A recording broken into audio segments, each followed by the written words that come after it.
Okay, so welcome to the last talk on fair allocation. And after that, we have a note on fair allocation, which is research value. Almost, yeah. Okay, good. Thank you all for coming back. So we are going to continue our discussion on the fair allocation of indivisible resources. But in this lecture, we are going to look at resources of a different kind. So far we have been looking at resources that are desirable, that you want more and more of, right? The ones for which you have a positive value. But now we are going to think about resources that you want less and less of, right? Undesirable resources, right? And as I think Sushmita was pointing out in one of the earlier lectures, you could talk about fair allocation of household chores, right? That's precisely what the discussion is going to be about. Okay. And again, we'll see how we need to think about how to define fairness and how to come up with allocations for finding fair allocation, algorithms for finding fair allocations. Okay. So just to remind you of the model, it's again similar to the one that we had for goods, right? We have agents, we have items. These items are going to be negatively valued, as you'll see in a second, and you want to come up with an allocation among the agents.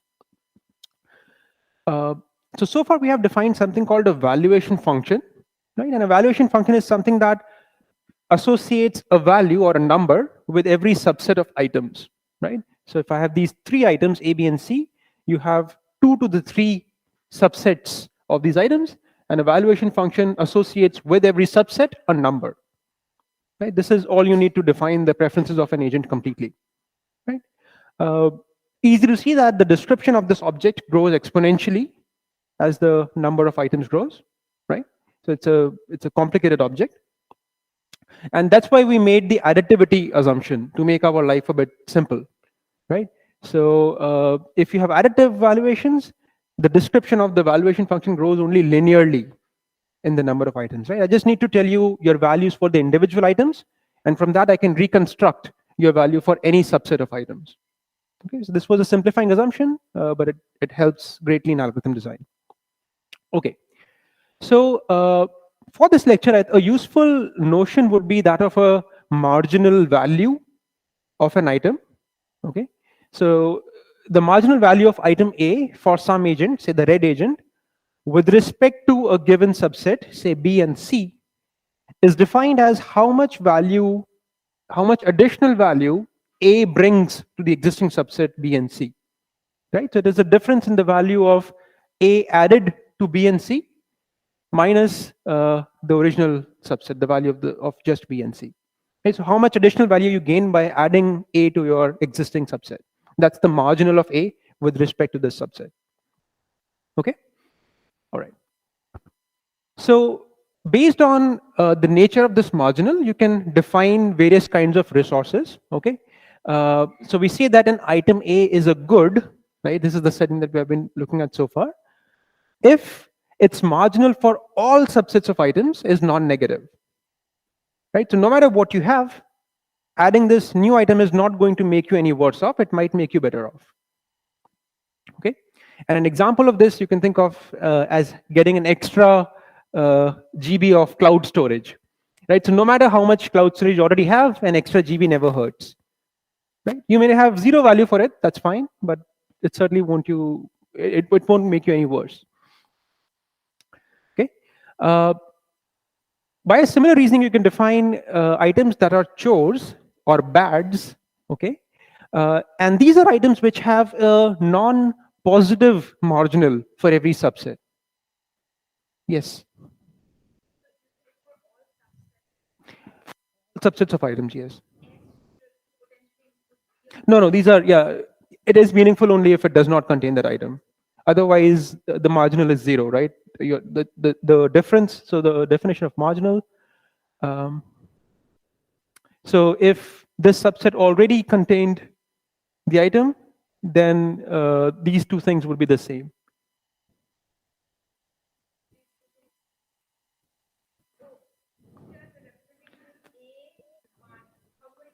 So if A is included in your subset, and if A is not included in your subset. Yeah. So this is marginal with respect to this set. So this is the value of the original set, and this is the value that you get upon adding A to your existing set. So let's just, if you want to think of marginals, let's just assume that this original set does not contain the item whose marginal you are computing. Yes. Maybe let me take the question. Yeah. Excellent question. Just hold on for 5 seconds. Excellent.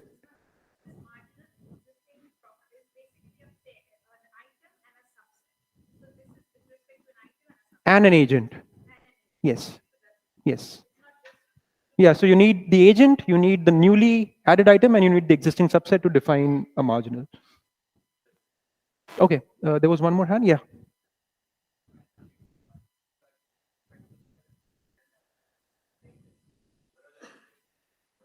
So there is no allocation right now.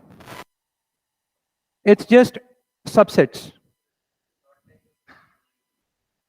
This is not like what? No, no. So VCG is a complicated discussion. Now you're getting into auctions and all that. No. So this is just any subset, any item, any agent. It is not dependent on any kind of allocation, right? This is just defining the preferences over resources. Okay. So there's no allocation so far. Okay. Just like in cake cutting, you pick an agent, you pick any piece, and you try to think of what is this agent's value for that piece. That piece may not be allocated to the agent, but it's just how you define preferences, right? Similarly over here. Yeah. Okay. Okay. So you can. So goods are items that have non-negative marginals for all subsets, and chores are items that have a non-positive marginal for every subset. And an example is, say, a dish that you forgot to wash, right? So no matter how happy you are, being reminded that you forgot to wash a dish is never going to be a good news. Okay, so that's why it's a chore. Okay, all right. And you can imagine, I mean, marginals can be more complicated, right? So you can imagine having positive signs for some subsets, negative for other subsets. So these are all called mixed items, right? So there's no uniform positivity or negativity. And an example of that is mandatory service charge in restaurants, right? So service charge is a good news for the restaurant owners, right? It brings in more revenue. But if a customer is not satisfied with the service, they may not be happy with that, right? So the joke here is that the customer asked for chicken, and the restaurant staff got him chicken, but that's not the chicken that he asked for. So yeah, okay, all right, okay, cool. So based on these definition of marginals, we can have 3 kinds of instances, right? If all items are goods for all agents, those are known as goods instances. That's the one that we have been talking about so far. If all items are chores for everybody, then we get a chores instance, and that's the one that we are going to be talking about in this lecture. Otherwise, everything else is a mixed instance. Okay, and we'll touch upon some of that towards the end of this lecture. Okay, so these are the resources: goods, chores, and mixed. Okay, and we can equivalently think of these categories in terms of assumptions on the valuation functions, right? So somebody asked a question about whether goods are the ones that correspond to monotone valuations, right? Indeed, they do.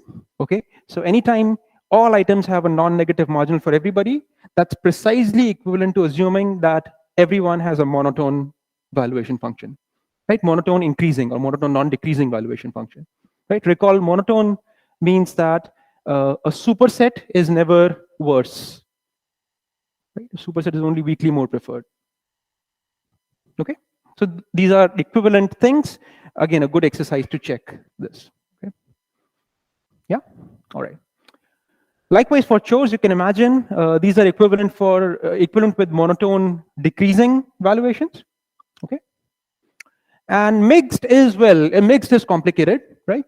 But a subclass of mixed is something called the doubly monotone valuations. Okay, I'll talk about this more, but for now, just think of these as so imagine that every agent can partition the items into stuff that it considers to be goods and into stuff that it considers to be chores, right? So say there are 10 items, say the first 5 items for me are goods, meaning they have positive marginals for all subsets. And the other 5 items, they happen to have negative marginals for all subsets, right? So my valuation function is individually monotone over the goods and individually monotone over the chores, right? Maybe Sushmita's partitioning is different, right? So she thinks that everything is a good, right? Maybe Pallavi's partitioning is different. She thinks only 3 of the items are goods and 7 items are chores. The important bit is that every one of us is able to partition the items into what they consider to be purely goods and purely chores. These partitionings could be different, right? But our values are individually monotone over the goods and chores. Okay, that's roughly what W monotone means. I'll come to that in a second. Yes. It's not clear why this partition can be made because whether or not an item is good or chore is dependent on the agent as well as the Yes. So I'm not saying every instance has a property.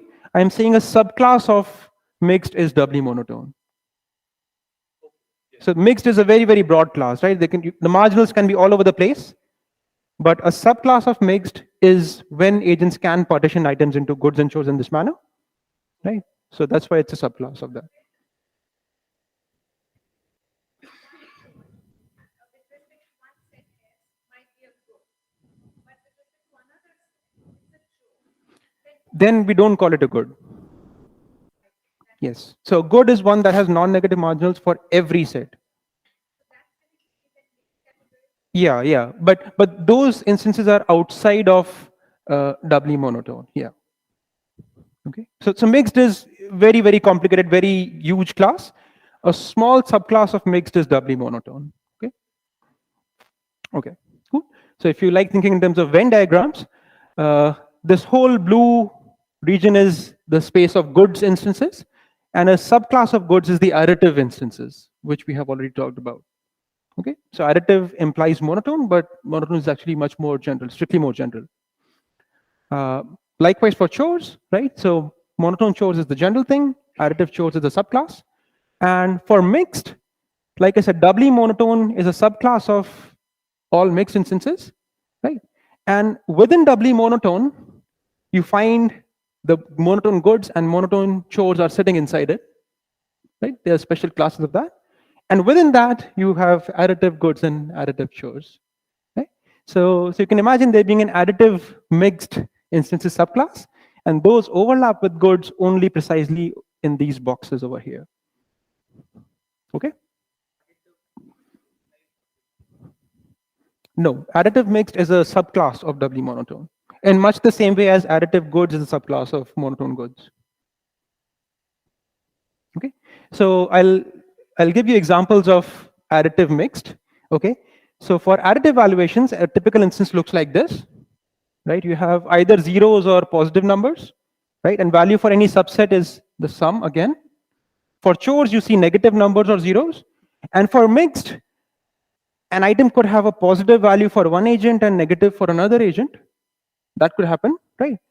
And for a given agent, some items could be goods and some items could be chores, and this could be different for different people, right? So this is how a typical mixed instance looks like under additive valuation. Good? Okay, all right. Cool. So let's talk about fairness notions for these other types of resources, right? We have talked about what it means for allocation of goods to be fair. What does it mean for fairly allocating chores or mixed items? Yes. Yeah. Well, so so checking whether it's doubly monotone is tricky because you have to verify marginals for every subset is. There's way too many subsets, right? So I guess if you are interested in checking whether an instance is doubly monotone and additive, right, then you just have to figure out the signs, right? I mean, then there's nothing to check basically, right? I mean, the signs can be all over the place. It doesn't really matter. So checking whether a valuation function is doubly monotone or not, it's an expensive process. To go through every single subset, you have to verify the marginals. Sorry? That's the only way I know of. Maybe there are faster ways, but I haven't thought about it. Yeah. More questions? Okay. Okay. So again, just to refresh the fairness notions, although we have seen it enough number of times to be bored of it by now, but here it is again, right? So an allocation is, NV free, so everyone is happy with what they got, right? We saw that it's a great notion, but it has existential and computational downsides. That's why we define NV freeness up to one good, right? Where NV could be handled by removing some good from the NV bundle, right? Very nice notion, guaranteed to exist, efficiently computable, etc., etc. Okay. One could define an analog of this for chores. Okay. So one could talk about NV freeness up to a chore. Okay. But there's a sort of a cosmetic difference.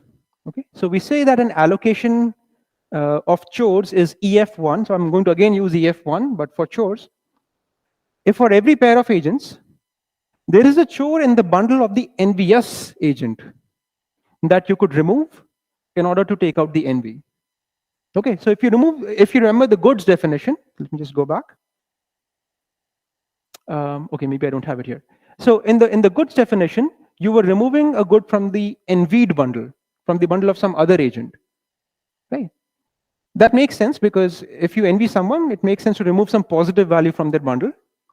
But if all items have a negative value, then you don't want to remove negative value from the other bundle because that's only going to increase the envy, right?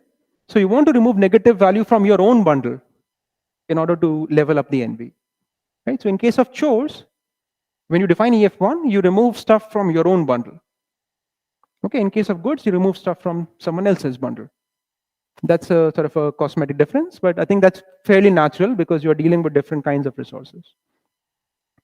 Everyone understands that? Because this is going to be very crucial in a few minutes, the way we define EF1. Okay, all right. And more generally, we can define EF1 for mixed resources as well.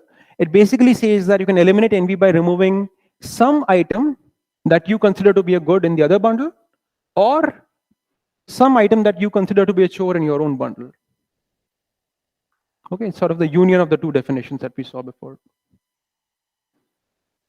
Okay, all right, cool.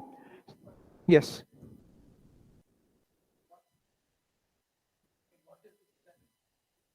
So there exists an item in the union of the two bundles, which if removed, takes out the envy. Now, that J could be in your bundle. In that case, it better be a chore. And that J could be in someone else's bundle, in which case it better be a good.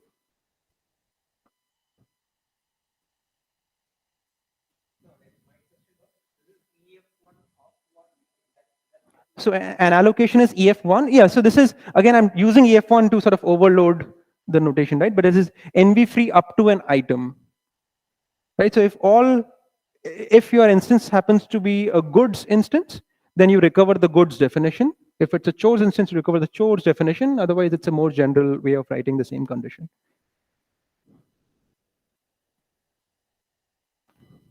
Okay. So what we're going to do in this lecture is we are going to think about the landscape of EF1 allocations, right? What do we know about EF1 over the space of goods, over the space of chores, and over the space of mixed items? Okay, that's going to be what we are going to attempt here. Okay, and for goods, we have already discussed some of the things, right? If you have additive goods, round robin gives you an EF1 allocation, right, in polynomial time. And even if you don't have additive goods, as long as you have monotone goods, NV cycle elimination gives you EF1 in poly time.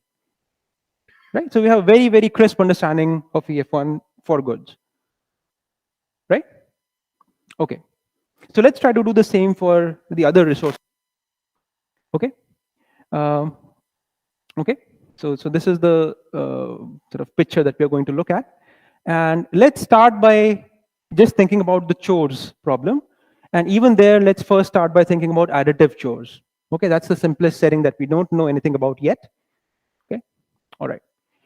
So remember, this was the definition of EF1 for chores, right? You remove chore from your own bundle to take out the NV. Okay.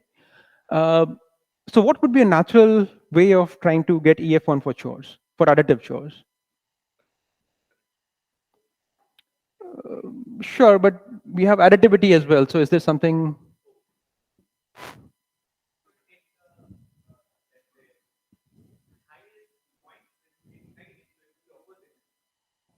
opposite of what?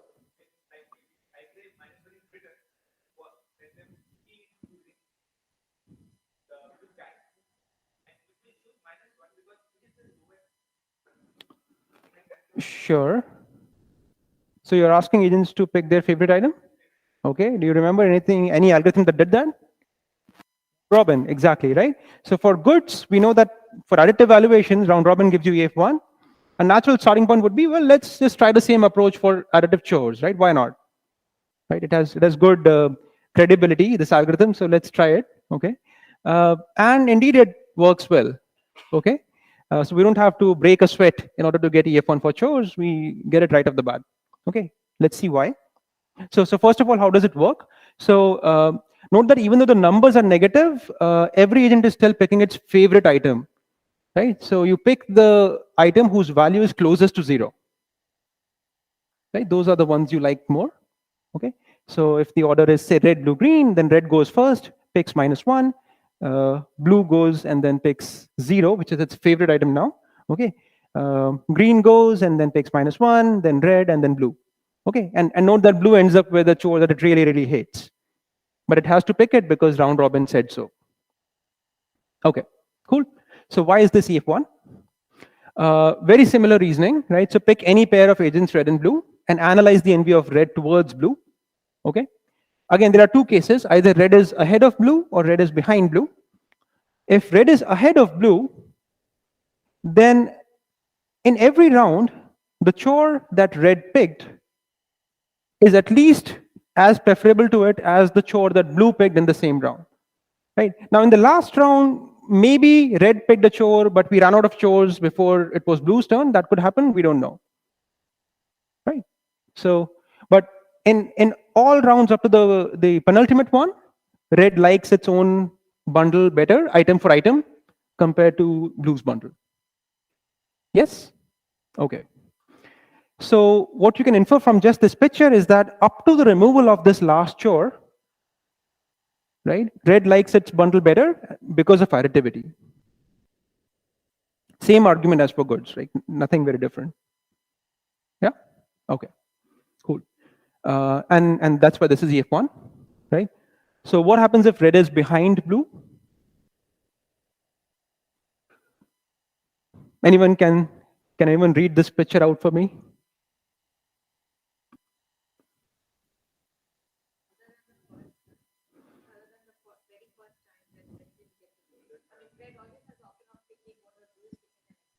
Yes.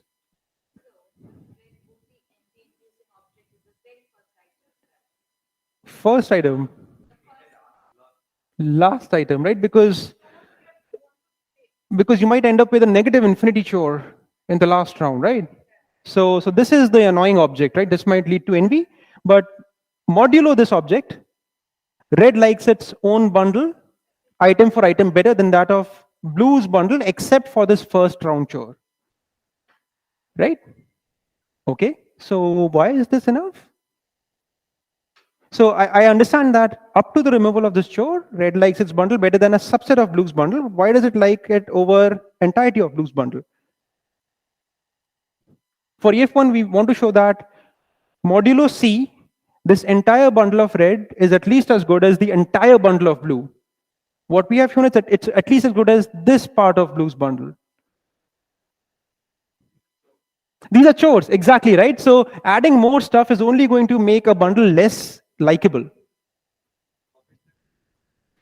Yes, yes. Right? So this is the picture proof of EF1 basically, right? Yes. Exactly, exactly. Yeah. So in case of goods, we had envy freeness from people who were ahead in the ordering, right?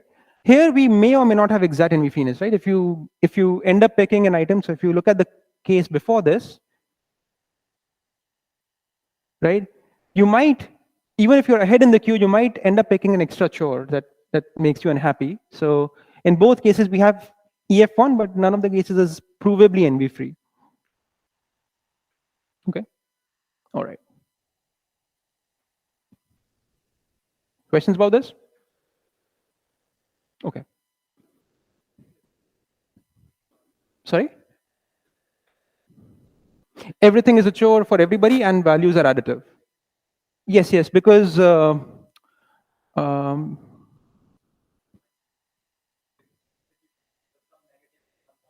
that was mixed. But I think right now, okay, so let me just go back to the picture.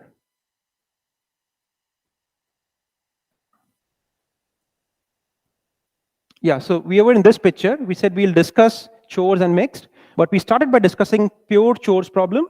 And among those, we started by discussing additive chores problem. Okay, so this we now know how to solve. Okay, now we'll generalize to monotone chores. Again, everything would be a chore, but you won't have the benefit of additivity anymore. Okay.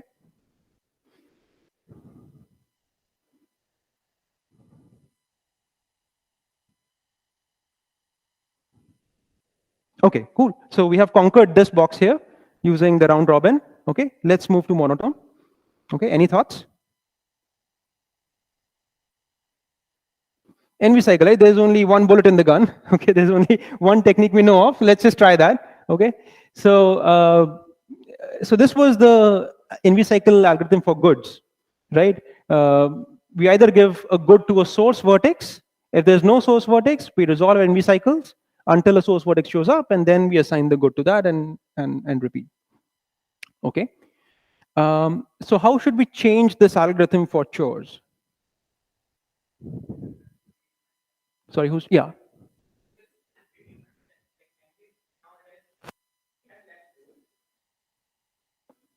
Just tell me what I should change in the pseudocode. So of course, I mean, I can change good to chores. Okay. Anything else? Source to sink. Interesting. Why? So what is the sink vertex in the NV graph? The guy who does not envy anyone else, right? So if I don't envy anyone, if you give me a chore, maybe I'll envy you now, but that envy could be made to go away by the removal of this newly assigned chore. So that seems like an intuitive thing, right? Sink seems to be the right analog of source for chores, right? Okay, good. So let's do that, right? So I'm just going to replace. I'm just going to do a control F. Okay, I'm just going to replace goods with chores and sources with sinks. Okay, okay, cool. And let's try to again understand how this algorithm runs on a chores instance. Okay, so here is an instance. Initially, everyone is a sink, so it doesn't matter who gets it. Let's say we give item A to the red agent, right? And now we update the NV graph. At this time, you see outward edges because these are chores. So A is unhappy. Sorry, the red agent is unhappy to be receiving a chore. That's why it has edges to other agents. Okay, all right. And let's repeat. So we have a sink blue. Now we have a sink green. Okay, magically there are no edges now in this graph. Okay, so again let's repeat. Right. So now there's just keep giving it to a sink vertex. Okay. All right. Cool.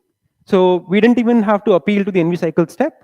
Right. We just kept on giving it to the sink vertex, and magically we ended up assigning everything. Good. Okay. But suppose there were to be a resource G. Okay. Who should get that resource? Who should get that chore?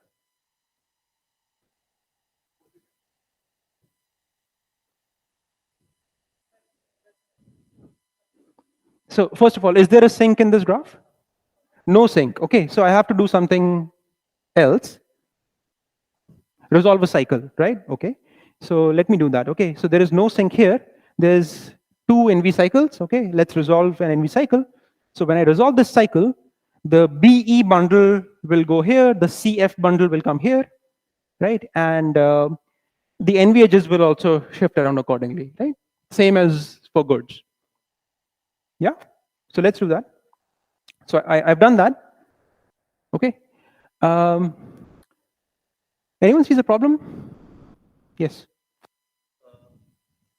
Suppose I have two chores, big chores, and suppose you have like 10 small chores. I do not envy someone else strongly because if I remove one chore, my value drastically decreases. So I don't envy them. But I envy your entire bundle of 10 chores because collectively it has lesser value. Right. But as soon as I exchange with you, so now I have 10 chores.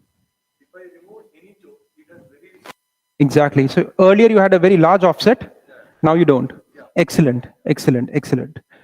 So the problem is that, so you remember from the goods setting, right, that we maintain EF1 at every step, right? Whenever you give a good to a source, it continued to be EF1. If you got stuck, you resolve a cycle, and resolving a cycle also maintained EF1, right? That's not the case for chores. So you can keep giving the chores to the sink, that maintains EF1, but when you resolve an NV cycle, you might upset EF1, right? And that's exactly what happened here. Okay, so if I go back, until this point, it was all well and good. This was an EF1 allocation, you can verify that. But once I resolve this NV cycle, okay, this new allocation is no longer EF1. Okay, first of all, okay, where is the EF1 violation, and then we'll discuss why is there an EF1 violation. So who is envious here?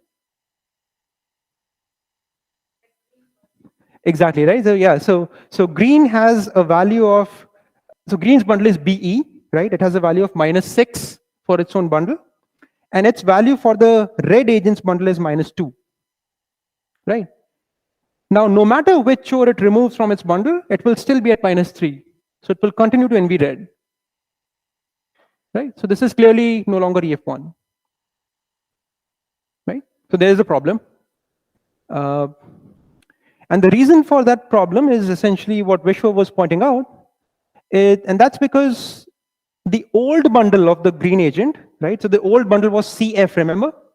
Right? And according to green, C and F, right? So this was a -11 value bundle. It was a much worse bundle, but it had a large offset. So if you remove this offset, you won't envy the bundles of others. It had a large chore to take care of its envy. But the new bundle has tiny chores, just -3. So even if you remove one of the chores, the envy is not going to be offset by all that much. Because in goods, the stuff that you use to offset is in someone else's bundle. In goods, the way you define EF1, it's envy free up to a good in someone else's bundle. Right? So when you are part of an envy cycle, you improve, you get a better bundle, and the good that you use to offset is still in that bundle. So your envy is only improving, right? In case of chores, sure, you are again happier, you're getting a better bundle, but the stuff that you use to offset your envy, that might be a very, very tiny thing, right? And that's why you can no longer remove an individual item to offset your envy. Sure, you are still happier, but the envy free up to one item condition no longer holds. Does that make sense? Yes. Yes.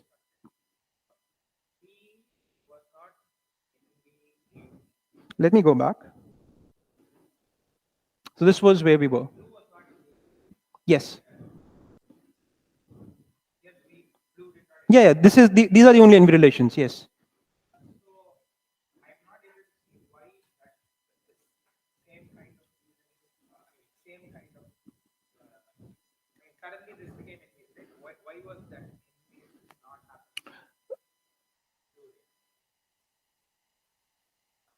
I'm not completely sure what you are asking about.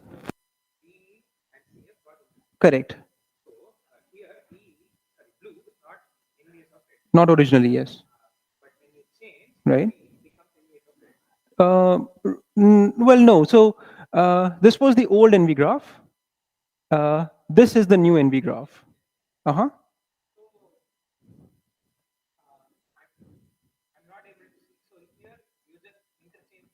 Mm-hmm.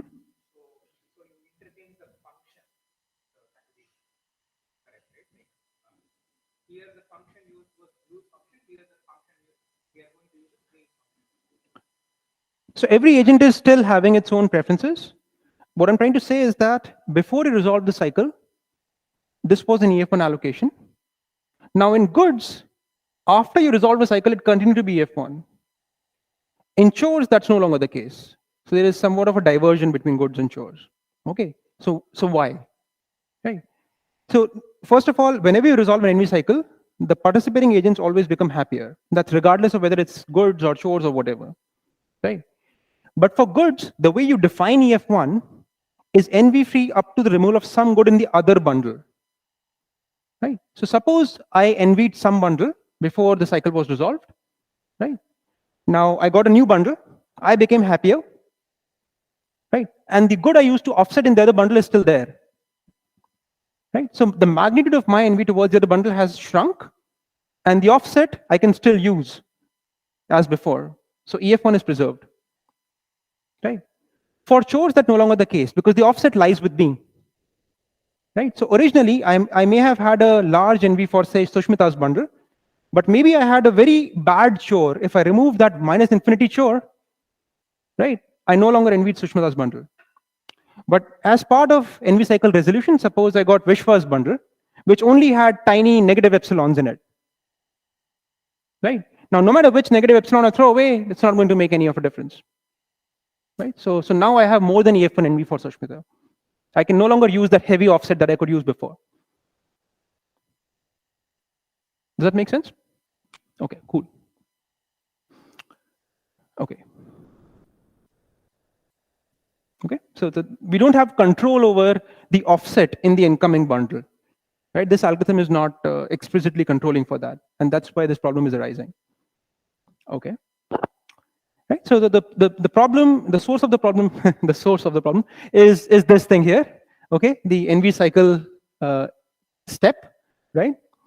And the real problem is that we are resolving arbitrary NV cycles. Right? When you resolve any NV cycle, it worked okay for goods, but for chores, if you are not careful about which NV cycle you are resolving, you might get bundles with very tiny offsets, and that may not help you. Right? So one has to be careful about what NV cycles one resolves. Okay. And there is a solution to all this. Just resolve a specific kind of an NV cycle, which I'm going to call a top trading NV cycle. The name top trading comes from different algorithm in economics called the top trading cycle elimination algorithm, which has some absolute killer apps, right, in organ exchanges. Right? So it is a Nobel Prize winning algorithm. Okay. But okay, we are just going to steal the name for now.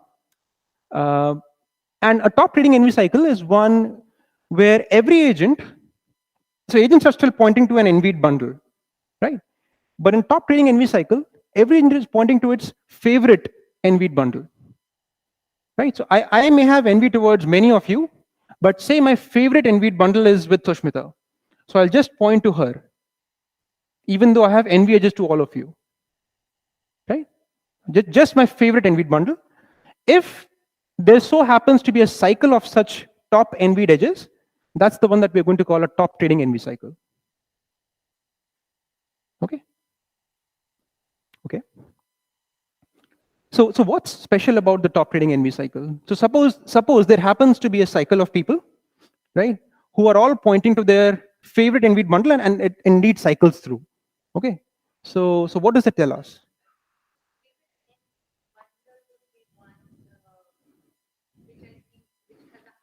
Highest value for me. Yes. Yes. Yes. So here in the graph, are we still considering all NV edges or only top? This is like a subgraph of the NV graph. So NV graph, in NV graph, you point to any and every NV bundle. In a top trading NV graph, you point to those NV bundles which are the most NV, right? The ones for which you have the highest NV, your favorite NV bundles. Yes. Assigned to you too. Suppose there is no sync in the NV graph, but there is a sync in this top trading NV. We'll come to the sinks in top trading NV graph in a second. But suppose there is a top trading cycle in this sense, right? Suppose there is a cycle of top trading NV edges. Does that tell us anything interesting? Are you sure?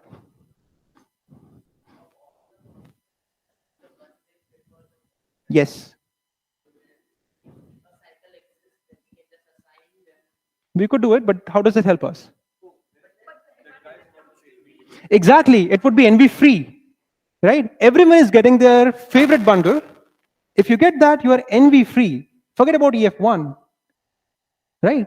So if a top trading cycle magically happens, and at this point it's not obvious it does, exactly, we have defined away the issue of offset, right? So if I could magically give you a top trading NV cycle, boom, we are good, right? Okay. So the million dollar question now is, why does such a cycle even exist? There could be other cycles out there, but we don't want to touch those because that could lead to trouble. Yes. Right? So these special kinds of NV cycles whose existence is still under question, if they exist, that's the golden scenario for us. Right?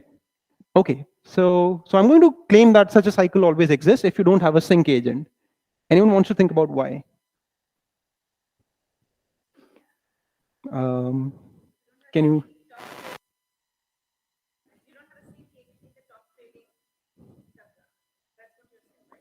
Even in the NV graph. So we are only looking at NV graph having a sink vertex. If it does not have a sink vertex, I claim that not only does there exist a cycle, but there exists a special kind of cycle, namely the top trading one. Yes. Yes, please.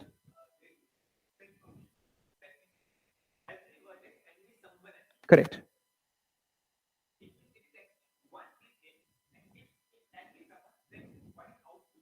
Yes.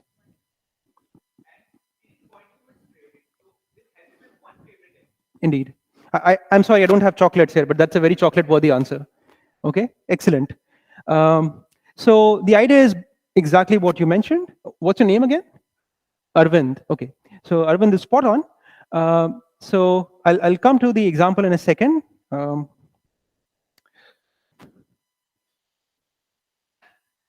But the reason a top trading cycle exists when there's no sink is exactly that if you don't have a sink vertex, that means every vertex has some outgoing NV edge. Obviously, that's the definition of a sink. Oh, this is ridiculous. Okay.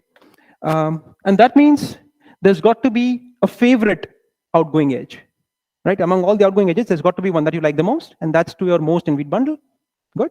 Okay. And that's exactly going to give you a cycle of most NV agents. That's a top trading cycle. Yeah. By the way, can you still see the board? I hope I'm not in the way. Okay. Good. So such a cycle always exists if there is no sink agent, right? And whenever you resolve such a cycle, rest assured you don't upset EF1, right? Okay. Right. I think this part is clear now. All right. Cool. So what we are able to show now is that for monotone chores, by the same argument as we did for goods, an EF1 allocation always exists via a slight variant of the NV cycle elimination algorithm. Okay. Good. Okay. So we can also fill in this monotone entry. Okay. So now we have a good understanding of the chores world as well. Okay. So let's move to the more challenging mixed items.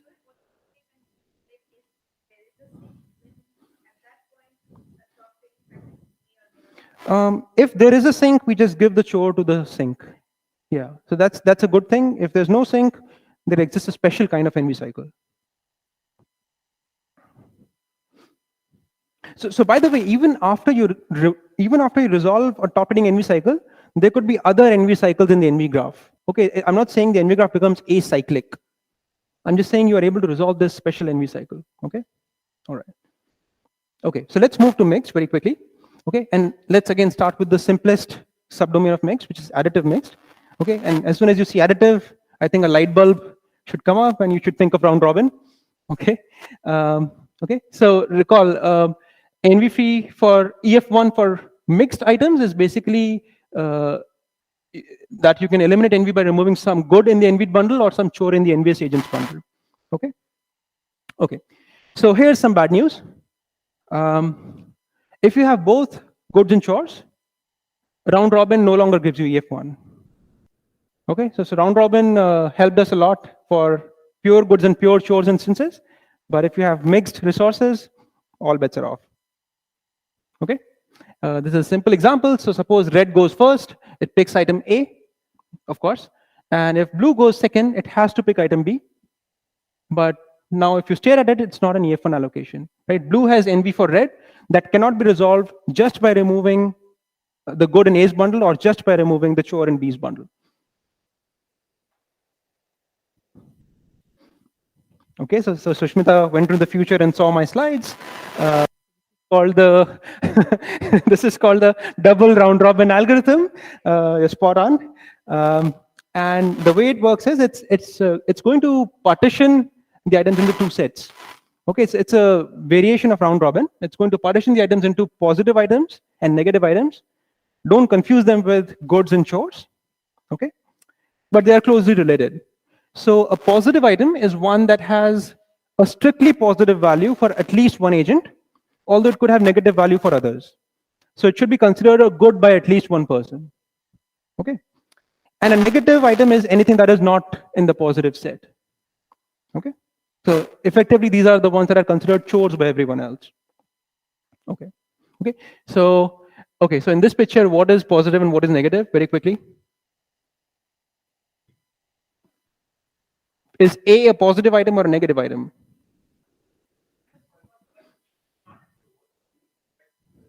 Does it have a strictly positive value for anyone? Okay, good. So it's negative. What about B? Okay. Okay, C is negative. D and E. Good. Okay.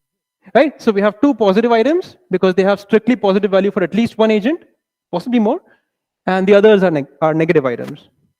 Okay. So now let's just do what Sushmita was suggesting, right? So now we are going to line up the agents according to some order, doesn't matter what. Okay. First, we are going to allocate the negative items, okay, from left to right, okay, and then we'll allocate the positive items from right to left in the opposite order, right? Okay, but there is a conditions apply sitting over here, which is that we want to ensure that the negative items, they are an integer multiple of the number of agents. Okay, if they are not integral multiple, we just add some zero value dummy items. Okay, we just want to make sure that this happens. Okay, and for the positive items, it's not exactly a round robin, it's like a round robin with skipping, right? So if it is your turn to pick an item in the second phase and you don't like any item, like if everything has a negative value for you, you just say, I don't want anything, I'm going to skip my turn. You're allowed to do that. Okay, it's picking with skipping. All right. Okay, so a very quick example. This was the division of items that we saw before. Okay, so let's say the ordering of agents is red, then blue, then green. Okay, so first we are going to allocate the negative items, right? So red goes first, picks its favorite among A, B, and C, right? Then blue, and then green. So this was the first phase, the left to right phase. Now we are going to do the opposite, from the right to left, right? So green was the last to pick in the first round, so it's the first to pick in the next round. Okay, makes sense, right? Because they are the ones who are behind in the queue in the allocation of chores, so they should get the first pick in the goods sequence. Okay, cool. So green goes first, picks E, right? What does blue do? So blue has to pick something from D and E, but it doesn't like anything, so it just says no, thank you. Okay, it just skips its turn, and then red is very happy to pick item D. Okay, all right. Okay, so why does this give us EF1? Any quick thoughts? They won't go because they're positive. So at least someone has a positive value for it. Exactly. Okay, very quickly. Why is this EF1? Overall. So the bundle I get and the bundle you get, those are the ones I want to compare. And it should be EF1 from my perspective.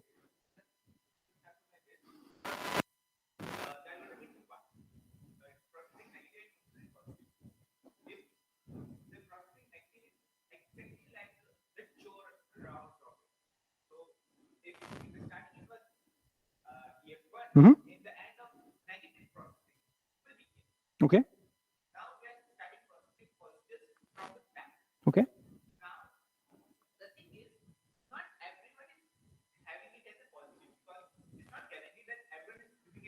Mm-hmm. Mm-hmm.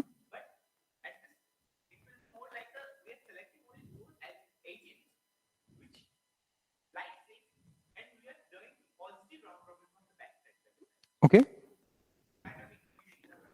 Okay. Yeah. No. No. I think your air diagrams were fairly intuitive. Okay. But let me just draw the same pictures on the slides. Okay. I think you were in the right direction. Okay. So again, we are going to argue it in the same way, right? So we have a pair of agents, red and blue.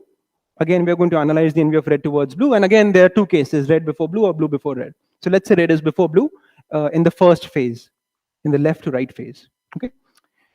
So when we are allocating the negative items, right, everyone gets an equal number of items because of the integrality assumption that we made, right? And for positives, there could be a difference for all we know, right? Okay. So for the negative items, item for item, red likes its bundle better by the same round robin argument as before. Yeah? Okay. For the positive items, except for the item that B picked, so positive items are allocated this way, right to left, except for the item G, red likes its bundle at least as much as blue's bundle.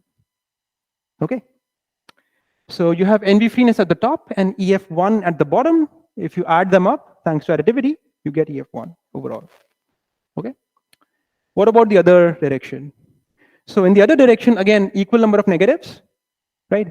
Now we are analyzing red's NV towards blue. So it could be that red gets more items, but let's not assume that, right? Let's give us a handicap. Let's give us a disadvantage. Okay. So for the positive phase, red likes its bundle item for item at least as much. And for the negative phase, except for the chore C, red likes its bundle better. And if you add the other chore to blue, it's only going to make that bundle worse. Yeah, so proof by a picture, but hopefully you can. Okay, so this is the reason why it's EF1. Okay, all right. So remember, in the previous case, you use the good for the offset, and in the next case, you use the chore. Okay, so that's why the mixed items assumption is really showing up here. Okay, so we understand the additive domain, right? Let's move to the general domain of doubly monotone. Okay, remember in doubly monotone, each agent has a partitioning of all the items into a goods bucket and a chores bucket, and its values over the goods bucket are monotone, and its values over the chores bucket are monotone, individually monotone. And this bucketing could be different for different people. Okay, all right. Okay, so an example of a doubly monotone, sort of in a very rough example, is this. Yes.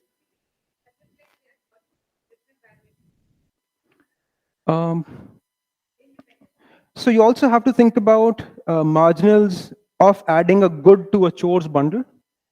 So you can't. It's not just a combination of goods valuation and chores valuations. There's also interconnections between the two things, right? So a value function has to be defined over all.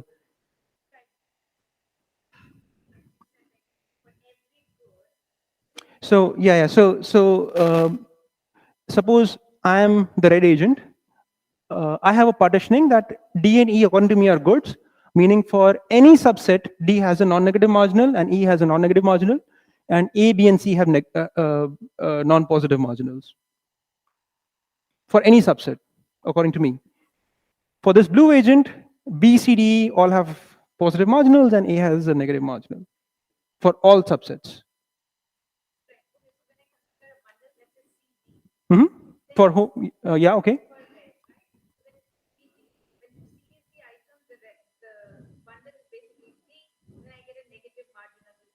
Exactly. If D was already there and you bring in C, your value cannot increase. If C was already there, you add D, your value cannot decrease. That's what it means to be a good, right? Yes.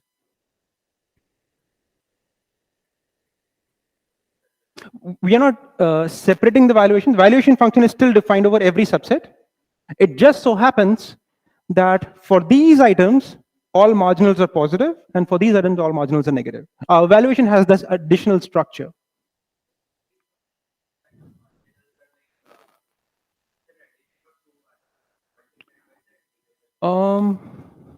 I'm not sure if it's an addition of marginals, because marginals could be complicated things, right? It's not just